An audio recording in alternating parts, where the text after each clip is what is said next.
तारीख को आजाद समाज पार्टी के राष्ट्रीय अध्यक्ष एडवोकेट चंद्रशेखर आजाद जी पर कातिलाना हमला हुआ देवबंद के अंदर। और उस हमले में जो गाड़ी नंबर थी हरियाणा, उसमें 4 लोग उस गाड़ी में आए और उन्होंने राष्ट्रीय अध्यक्ष जी पर जान से मारने की नीयत से हमला किया और बैक टू बैक 4 राउंड की उन्होंने फायरिंग की, जिसमें हमारे राष्ट्रीय अध्यक्ष जी बाल बाल बचे और उनके जो गोली उनके छूटे निकल गई। सबसे बड़े दुख की बात यह है कि वो 4 अपराधी पकड़े गए, लेकिन पुलिस ने ना तो उन्हें रिमांड की हुक्म दी, उनसे पूछा गया कि आपने किस कारण से राष्ट्रीय अध्यक्ष जी पर हमला किया है, तो उन्होंने कहा कि नोएडा में एक बयान दिया था। ना तो वो बयान बता पाए कौन सा बयान है। जब उनसे पूछा मीडिया वालों ने और प्रशासन के अधिकारियों ने, तो वो यही नहीं बता पाए किस बयान के ऊपर हमला किया।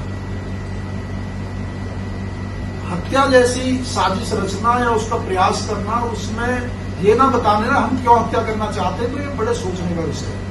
हमारी पार्टी इससे बहुत चिंतित है। इसमें कहीं राजनीतिक षड्यंत्र या सामाजिक सौहार्द बिगाड़ने के लिए एक बहुत बड़ी योजना थी, क्योंकि वो हमलावर हत्या करने के प्रयास करने के बाद उन्होंने गाड़ी एक मिरकपुर गांव में पुलिस समाज था उसमें जाके छोड़ दी, जबकि ना तो वो गांव उनके रुक पाता था, ना वो उनके रास्ते पाता था, ना उनके जो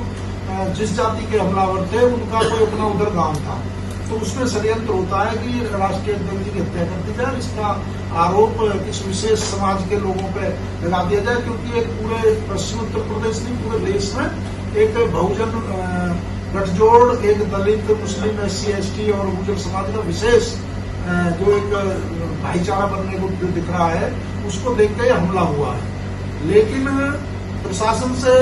ने जब पत्रकार बंधुओं ने पूछा कि ये आरोपी किस जाति के, तो DIG साहब ने उसमें भी ये कह दिया तभी जांच चल रही है। हम किसी जाति के खिलाफ नहीं है, लेकिन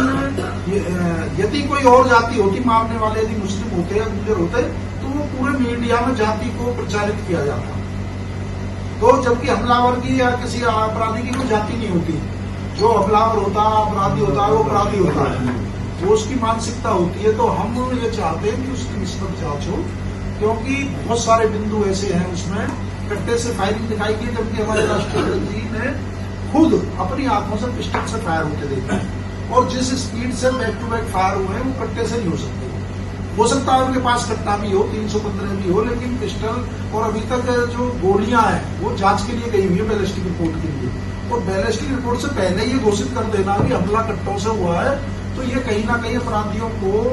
बचाने की तरफ कहीं सहयोग एक षड्यंत्र की तरफ भाग जाती है। तो आप क्योंकि इस घटना को 28 जून को हुई थी और आज आपको लगभग आज 15 जुलाई हो चुकी है, लेकिन अभी तक प्रशासन ने इस पर ना तो उनकी रिमांड के लिए अप्लाई किया, ना उनसे पूछा कि आप क्यों हत्या करना। फिर वो अपराधी देवबंद से कैसे हरियाणा पहुंचे, उन्होंने किसको फोन किया या कौन उनको लेने आया, ये भी जांच का विषय। इस पे भी किसी का अभी तक प्रशासन ने नहीं बताया कि वो वहां से कैसे पहुंचे, या उनकी कॉल डिटेल किससे उन्होंने बात की, कौन मदद करने वाले लोग हैं। तो हम ये चाहते हैं कि कोई अपराधी हो, कोई इसके पीछे हो, किसको एडवोकेट चंद्रशेखर आजाद जी की हत्या से फायदा है, कौन ये हत्या कराना चाहता है, तो इसका पूरा देश जानना चाहता है, हमारी पार्टी जानना चाहती है, क्योंकि हमने पहले भी कई बार उनकी सुरक्षा की मांग की है। बुलंदशहर उपचुनाव के अंदर हमला हुआ था, एडवोकेट चंद्रशेखर आजाद जी पर फायरिंग हुई थी, उस समय भी हमारी पार्टी ने उनकी सुरक्षा की मांग की थी, और हमारे लीगल सेल ने सुरक्षा की मांग की थी, केंद्र सरकार से की थी, प्रदेश सरकार से की थी। उसके अलावा अभी ये खतौली में उपचुनाव हुआ, उसमें गांव के अंदर दिन में पूरे काफिले के शीशे गाड़ियों के तोड़ दिए गए, सभा चल रही थी पुलिस की मौजूदगी में। यदि सरकार और प्रशासन के लोग सख्त कार्रवाई करते तो शायद ये हमला ना होता। तो अपराधियों के हौसले बुलंद हैं। जहां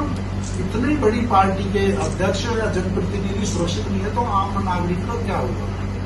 जी, हमारा 22 स्टेटों में संगठन है, पूरे प्रदेश में देश में जाना होता है, आंदोलन करने होते हैं, लेकिन